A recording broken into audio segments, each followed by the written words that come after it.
We're gonna go ahead and get the finance meeting started. We're gonna start with the 2022-23 end of year update. Joni?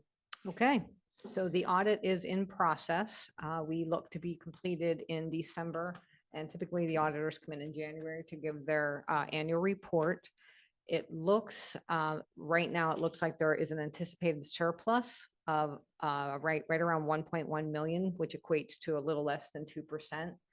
After looking over the budget, it looks like that excess, that surplus is coming from ESSER dollars that have come in this year versus next year versus the year we're in. So we anticipated getting a little over 4 million in ESSER funds in 22-23.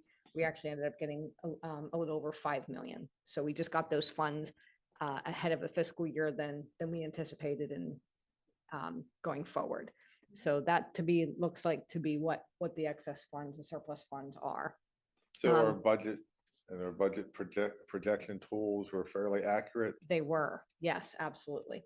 I would say they were pretty spot on. Anytime you can come that close to a budget, and that's really where we've been hitting, if you recall, aside from the year that we got the COVID dollars and we could supplant when we budgeted, we didn't know we were getting those dollars. So we had a higher surplus that year, but all the other years we've been coming in around anywhere between 1% to 2% surplus, which is a good place to be. Absolutely. So pretty Absolutely. good budget projection tools. Absolutely. So I guess if you understand them, they work well. yeah, they do. They do. Year over year, it seems to be working.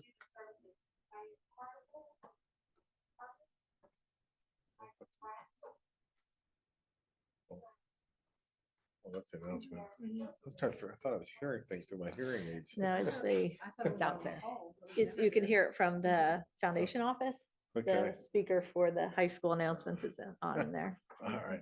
So what administration is recommending is that we use those surplus funds to help fund the capital projects through the general fund balance. We can do this in January through a resolution that can take effect in January, and again, move those funds to be committed to the capital project. And we This- won't be able to do anything really till we get the final audit Absolutely. Correct. completed. Once we And get the that's why completion of the January is- audit, then we can do that in January. We can do a resolution. I think we've done this. We have done them in the Yeah. past, and if you recall too, just to refresh everyone's memory, obviously it would be in fund balance. The resolution would be to commit the funds for capital projects, which then helps put your money where you need it, but also it doesn't let you exceed the amount you're allowed to carry on your uncommitted fund balance. So it keeps you right where you need to be. You have the money when you need it. The other thing that this would offset, just so you know, is we're developing the next budget, next year's budget. There's been historically a $600,000 line item that gets transferred to capital funds. We're also recommending, because of the amount of money putting in capital funds and the projects that we have, that moving this 1.1 or wherever it ends up being, is that we would take that $600,000 line item out of the budget. And so it's just kind of getting it there in a different way. It's and helping keep the overall budget down, which, we need to do. Yes, moving forward. So that, again, more to come. No problem. More to come as we get along further in the audit. Okay, thank you on that. Next up is a budget timeline. It's pretty much self-explanatory, and I think we've all seen it. Yep, we updated the Yeah. slides with the date. The only thing that's really interesting is if you look at the January 11th, the Act 1 index, Joni got notification, is as high as 7.1. That's the 7.1. highest I've seen it. Wow. So it was just interesting to me when I saw it come through. Usually it's around 3, 4, Yeah. It was yeah, five last year. five, We five thought was that was high. ridiculously Yeah. high. Yeah. Yeah. I don't think 7.1. anyone. Yeah, No need for a absolutely. referendum. I think so. think That it's- was my Yeah. wondering, Christy, is that, but you'll see the budget dates. I do want to ask you a question though about this June 13th. So we also have a calendar committee meeting coming up. Is it this week or next? This week, isn't it? It's this week, I think. Patty said. In addition, you'll be doing your board reorganization in December. Historically, we've planned for 2 meetings a month, with the exception of December. We do them or 2 different nights, but in December, you have your reorg meeting and you typically have a voting session to just handle the bills and regular business. In June, when we look at next year's calendar, it's very likely that graduation at Bucktail would be on the Thursday of the first Thursday of the month, and Central Mount would be on, or vice versa, somewhere in there, Wednesday, Thursday, Friday. So my wondering is if we were to push back the work session to the second Thursday and the voting meeting to the third Thursday, that does not really give you enough time for the 30 days, 20 days, and then getting the tax bills out in time. So I was just wondering, do you want to schedule, just kind of thinking forward, all these things have to kind of come together at once or they're going to be in conflict with each other. How do you want to handle that? Do you want to schedule a special voting meeting for the budget only? Do you want to, so I'm just not sure. Do you want to do both meetings in one night? Sometimes that's a little tricky. Can we ask the whole board? You I sure mean, can. I'm 'cause just at this proposing that point, to you. I think don't it's see- something, well, who actually develops a calendar, the administration team? So or- the admin team, and it's actually Patty takes the lead on organizing the committee meetings. And so that has come up in our calendar. If we look at our end of year and then just looking at, where historically do the board meetings fall? And know that we've had conflicts in the past, so we've moved them.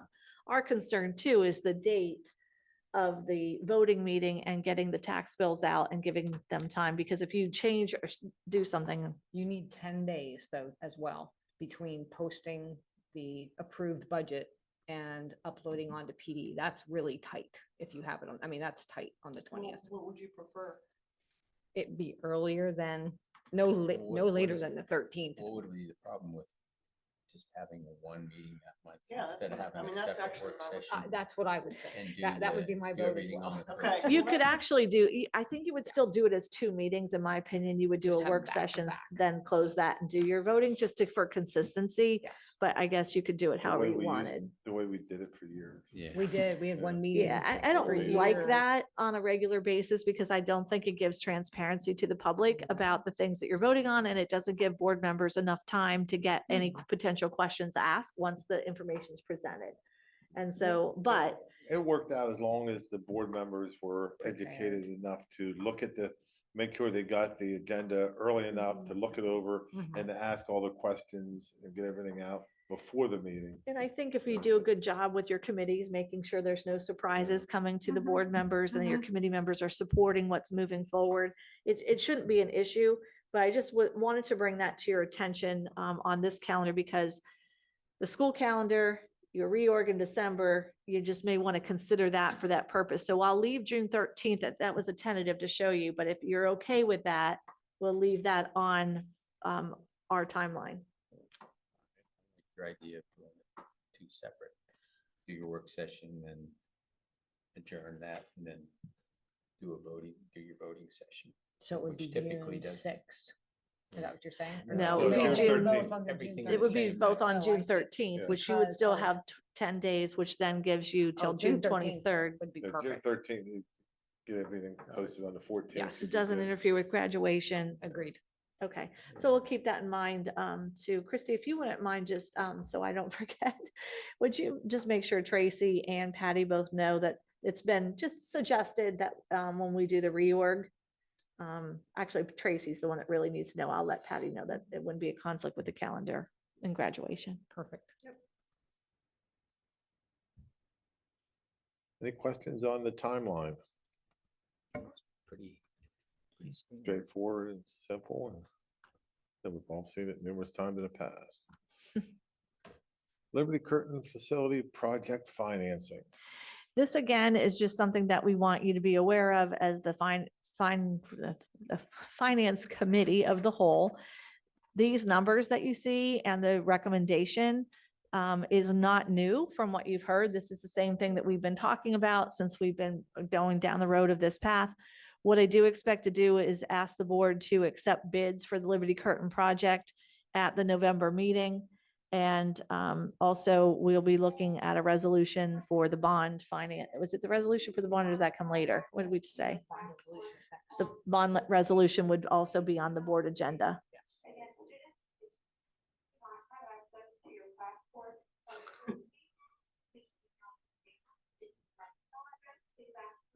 And just, I think just to remind you, we have incurred costs up front. I'm going to recommend that we use some, like, I want to gather that total cost before next week, like how much have we spent so far, whether we've paid it or not, is a different story, but how much expenses have we incurred so far? Can we pay that out of some of that capital reserve and then use our bonds moving forward for the draw schedules? If we don't exceed the bond amounts, we would just finish the project with the bond amounts. If we exceed that you would look at, looking at using cash for the demolition in the end, which is a separate part of the project. And the demolition of the existing buildings is cost out just under $500,000. So that's the other reason too, to put that money over and reserve it. So that 1.1 would really cover your $600 regular transfer plus your potential demolition in the end. I mean, our goal is to keep it under as we go through. And I think maybe for some of you, this is your first time with a facility project. So we'll go for the bid, but that doesn't mean like we can't go beyond that bid number, but that doesn't mean that we won't come in under, or if we come under on something that we couldn't then afford to insulate the blocks because we came in under on this. And so that's what part of the project and the project managers and what myself as part of the project or your superintendent would do along with Brett and Rob is trying to keep the project on track with the finances that you've committed, but also getting you the best potential product in the end. Have we heard anything from our bond council about picking a number? Have they, I know we gave you and her permission to go ahead and do it, and there's been no action on that? They are working on it as we speak. They're looking at interest rates. They don't want to pin down an interest rate number, but yeah, they want to keep both of them under, under that 10. And then, So, but we haven't moved on it yet. no, Okay. All right. But then hopefully you'll pass the resolution, because obviously if you're going to award bids, you have to have a way to pay for Right. the project. that's So the board it has to go hand in resolution. hand. Yes. Right. So if somebody's against the project, I suppose voting no on both of those items makes sense because they really go hand in hand. Any questions on the construction project breakdown? I think it makes the most sense too, Joni, on the board agenda to have the bond resolution on the agenda in order ahead of awarding the bids. I think that's what we'll call the They bond probably resolution. both are. Bond resolution. Yeah. But you would definitely want to have that, you want to have that approved before you award the bids, Yeah, there's no because, sense of proving the bid if we don't have money. correct, So, yeah. That would be Okay, if there's no questions. Next is the legislative action alert. Yeah, and this is just to inform you that I am sure all of you have been following the legislative gymnastics that are going on in Harrisburg with the budget and the budget dollars. If you remember from the beginning, we were advised from PASBO that it would be fine to count on the level of funding. It was in the budget. It was in the budget. Those funds have not been released to us. And with all of the internal fighting with the legislators, we're not sure that those dollars are going to get released to us. So it's still in the budget. it's still in the budget. They just won't. It's just Release it. not in our bank account. They won't And release it. so that could drag on for quite some time. So just again, this is another good reason that you want to keep a healthy fund balance, because you incur an unknown loss of revenue or an unknown expense. And so this also, depending on what happens with the legislation, is going to also impact what happens with our budget next year and our budget development. So if you think about it, we're looking at the loss of the ESSER funding revenue, which we've been anticipating for 5 years. We knew when that was going to end. So that's $5 million. And now there's $4 million of revenue that we could be losing on top of the 5 million. That's a $9 million loss of revenue. That's a pretty big chunk of the budget. It is. So how are we going to be looking at preparing for that revenue loss? $4 million's an awful lot. So we wanted to call that to your attention. And then I think some of us have already spoken about this outside of the meeting, but there is a way for you to take action, basically calling the legislators to get there, get this settled and get the money to the schools who need it the most, because that's the irony in all this. We know that it's been, there's that the funding formula in Pennsylvania has been determined to be unconstitutional. And obviously they're working on a solution, but right now they're also thwarting this exact funding to the schools that we know need it the most. And that is us as part of those school districts that are being withheld these funds. So do whatever you can to speak to your legislators. And I'm just wondering too, if anybody on the board, besides myself, would like to speak to that at the upcoming work session. You know, hopefully the press will pick up on it, and I don't know if that's something anybody would like to speak to, Butch as the chair of the finance committee or something. I think that'd be, Yeah. Butch, are you I'm up just- for it? Yeah, I'm just trying to figure out what they want to say. Okay. Well, just, you, Dr. Martin, just, you'll figure something, Actually, if you haven't clicked on that link yet in the email, the automatically generated email that goes to the legislators has a lot of the language in there. Mhm. You send it to them. Yes. Yeah. And feel free to send it from your district email and your personal email. Absolutely. Does Okay. anyone, I guess, I'll take does that. anyone really know why they're holding this? Is it just because, Bob and Tom don't like each other and they're just seeing who can hold on the It's longest? because the governor changed his mind on something he promised on the vouchers. Is that what it is? Okay. And so now the The other other side is, fighting him because he promised vouchers. And they're not- he's not doing it, backed away from it. And the concern is, And once they budget it, they're gonna have to figure out where the money's gonna come from. right. That's a and the- big part of it. The concern is, they're in session. Well, I don't say sporadically. Well, it's okay. You can It say really has that. been, Yeah, but, you can say but that. nonetheless, the timeline is getting shorter and shorter for them to even be discussing the year we're in, 23, 24. They're gonna be discussing 24 and 25. The concern is, from what I'm hearing from like Hannah Barrick, is they're not gonna make a decision. And Yeah, it's just. it's just not gonna going to get stall. Allocated. Gonna go away. so Yes, money that we they're were just- told that we could count on and was in the budget and is in the budget is just not being released. And Right. that's the frustration. And then they just won't make a decision, so then the focus will be on 24, 25 versus even, releasing these funds and making that decision. $4 million of level up is about 5% of our overall I don't budget even know right what you now. wanna Call it. That's a pretty big chunk of money. Yes. Yes. I did not budget for it in any of the out years. So your So- out years, and when we come up, are gonna look scarier than what they used to look like, because there's a $4 million swing in addition to what we had not been counting on ESSER and out years anyway. I think that's something you should put in the superintendent's report. The fact that this kind of hit that we're gonna probably gonna take if they don't do anything with this. And I know- think the public needs to be aware of Yeah. that. Because this is, Mhm. that's gonna certainly have an impact on how we're gonna vote on whether it's tax increase or something. I mean, we certainly don't want to do that. And I Or think that it's not on the justification. agenda, but maybe that's kind of, that triggered in my mind. Usually in November, at the November board meeting, we give an update, a budget update. It's just a very high level budget update. Mhm. Last year, current year, next year, this budget timeline would be in there, the index. And then don't forget, in January, you have to pass a resolution that you wouldn't exceed the index, where you have to go to Right. referendum, Right. Yeah. which Just curious, how much do we have in our fund balance? Approximately, is under 18 million. Well, about roughly 18 million. Yes. Okay. I do know that it was stated at a public town hall that we had 28 28 million. million. That's inaccurate. That's why I'm just asking. Yeah. Make Yeah. sure I wasn't wrong.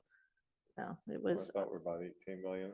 So, yeah, that's been Okay. a About couple people have asked me 6. about that. And I'm like, no, we don't. Yeah, about 6.9 is uncommitted. it's Committed. Yes. Which is the 8%. Yes. You have to be under 8% and you're uncommitted. Yeah, right. It breaks the budget down. And just to refresh your memory, that we do have a lot committed, but we intentionally committed that. Number one, we committed over $1 million for personnel, knowing that the cost of personnel in the future, with contract negotiations, also with the difficulty in finding people to work in these jobs. The other thing that we committed was $1 million or maybe 1.2, I forget, somewhere in the neighborhood of $1 million for technology, because we used a lot of the ESSER funds to buy a lot of technology. And usually you purchase technology in cycles. And so knowing that a lot of that technology will become end of life at the same time, it would be very difficult to budget effectively for that big end of life year or across maybe a couple years when you're taking bigger hits. And so that's what that money is there for, is to help those out years and not hit a cliff because we had the wind fall through the ESSER funding. We were budgeting some for capital improvement because we Mhm. knew like the rooftop units were going bad, and we we're trying to look at using some of that for the Liberty Curtain project. So Yep. Another portion of it was for health. Healthcare. In case we would come across what we did have this year, where we had to pay out additional claims, and we do. It was right around 260,000. At one point, a couple months ago, it was over $1 million, but it did level out, and we did actually. It leveled out to a $250,000 Yeah. deficit. But the good news is with that extra payout was able to come out of the overage. So we Yes. still didn't have to tap the But that's why it's funds there, balance, Right. Yeah. committed funds to balance that out to come in. Yes. And I don't So- see that getting better going forward, healthcare claims and. Sometime Go I'd like to, is that something for our budget? I don't know if long COVID, if that's gonna be, have you seen, I know, we're not talking about individuals, but is that impacting It COVID? can, yeah. the health insurance? It has. It Okay. can, It yeah. has, definitely, I would even say more so even last year. People just didn't, during COVID, people didn't do preventative measures, and they didn't go to the doctors. Now they're catching up. And what they're finding is something that could have been found through a preventative measure, well, I'll just say diabetes, that could have been prevented. Well, now it's a full-blown diabetes, and now we're being, Yeah. now Okay. we're So trying to acute treat care, it. yeah. Yeah. So a versus lot of trying to be people did preventative. skip out on preventative. And so now they're dealing with acute illnesses. Yes. And I And do want to yes. mention that Joni and I did talk to Dr. Zangara the other day, Monday, exactly, about utilizing our wellness credits to help offset some things that would hopefully help keep our employees healthier overall. Mhm. How can we continue to support them, and spending those wellness credits up front to help keep them healthier in ideally is preventive. So in its own way. So that's something we've challenged Randy with, thinking about some ideas of how to spend those wellness credits in a way that would be effective. Thank you. anyone else have anything else? Tracy, do you have anything? I'm good, thank you.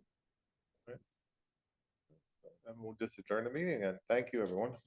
Thanks. Oh, Brian. I have one thing. Oh, sorry. Since we were not going to have a facility meeting next month, I'd recommend we don't have a finance meeting also, Until November and January? till December. January. Okay. So, I actually think that was on the committee meeting schedule, I that think we so weren't too. I meeting think those we 2 need- months, but I know when the calendar invites came out, Mm-hmm. they were contiguous. So we'll take those off as well. Yeah, no meeting, November or December. Thanks. okay. Kristen. All right, thank you, everyone. Wonderful, thank you. Okay, super terrific.